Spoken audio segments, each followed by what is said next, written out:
Hello crafty friends, welcome to today's clean and simple card making video. Today I set out with the idea of making a card with a light and airy ethereal background and a light and airy flower on top. It doesn't quite turn out like that, and you'll have to let me know what you think, because my daughter and I have had a big discussion about it and she thinks it doesn't quite work, and I think she's probably right, but I thought I'd post this anyway and see what you think. So I started by stenciling on some hexagons. I wanted a kind of natural feel, and hexagons are like honeycomb, which is a natural thing. But I didn't go with the usual yellow or orange for honeycomb. I just used some shaded lilac, a really delicate purple colour. I then smushed some shaded lilac onto my glass mat and made it into a paint with some white shimmer spray. I picked this up with a paintbrush and splattered it all over my hexagons. I also wiped off a few rogue dots with a baby wipe, and then I dried it with my hairdryer. Next, I stamped on some texture, and I did this with heat embossing. I picked a bark pattern, another natural pattern stamp, and I stamped this twice in sticky ink. I then dipped it into gold embossing powder and then heated it with my heat tool.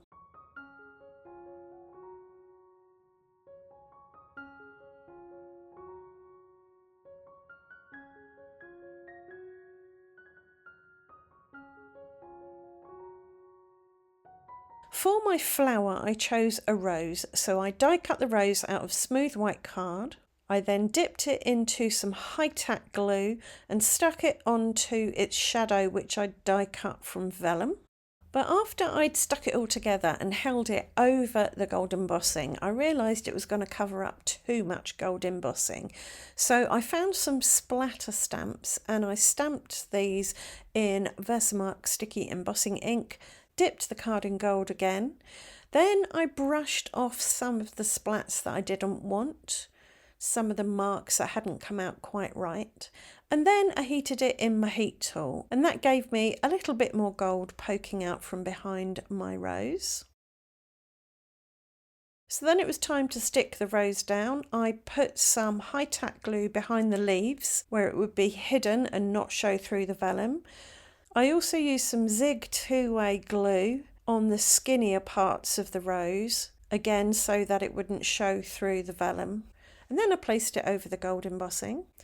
For my sentiment, I dipped into my happy birthday sentiment stash, and I chose one that says, "Hope all your birthday wishes come true." This just seemed to fit nicely to the right of the rose. To lift it up a little bit, I put some 1mm thick foam tape on the back and then stuck it down. But when I did this, I felt that the rose disappeared. I think it's because of the black writing on the white die cut. The rose itself just wasn't prominent enough. So I die cut another rose out of black because I thought black would go with the black sentiment. And then I stuck it over the white rose, offset slightly so some of the white rose was peeking out from underneath, just for an extra layer of interest. And I was much happier with this. I felt the rose stood out more. But my daughter looked at it and she said, the black rose is mismatched with the birthday sentiment. And I said, well, what if somebody likes black roses and that's what you would give them for their birthday? But she said she thinks it looks more like a sympathy card. So you let me know what you think. Is this suitable for a birthday card, or is it more of a sympathy card? Anyway, next I added some Morning Dew Nouveau drops just for a bit of gloss and dimension and a bit of extra energy. These will dry completely clear and look like glass or water droplets. But I did think I needed a little bit more black, so I brought in a black dot marker and added some different sized dots, and I was a lot happier with that.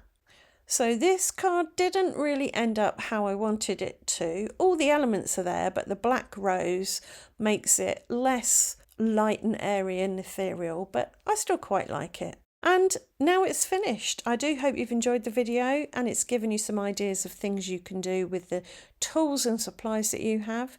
If it has, please do leave a thumbs up, let me know in the comments, subscribe, ring the notification bell, and I'll see you back here soon for another video. Thanks for watching. Bye for now.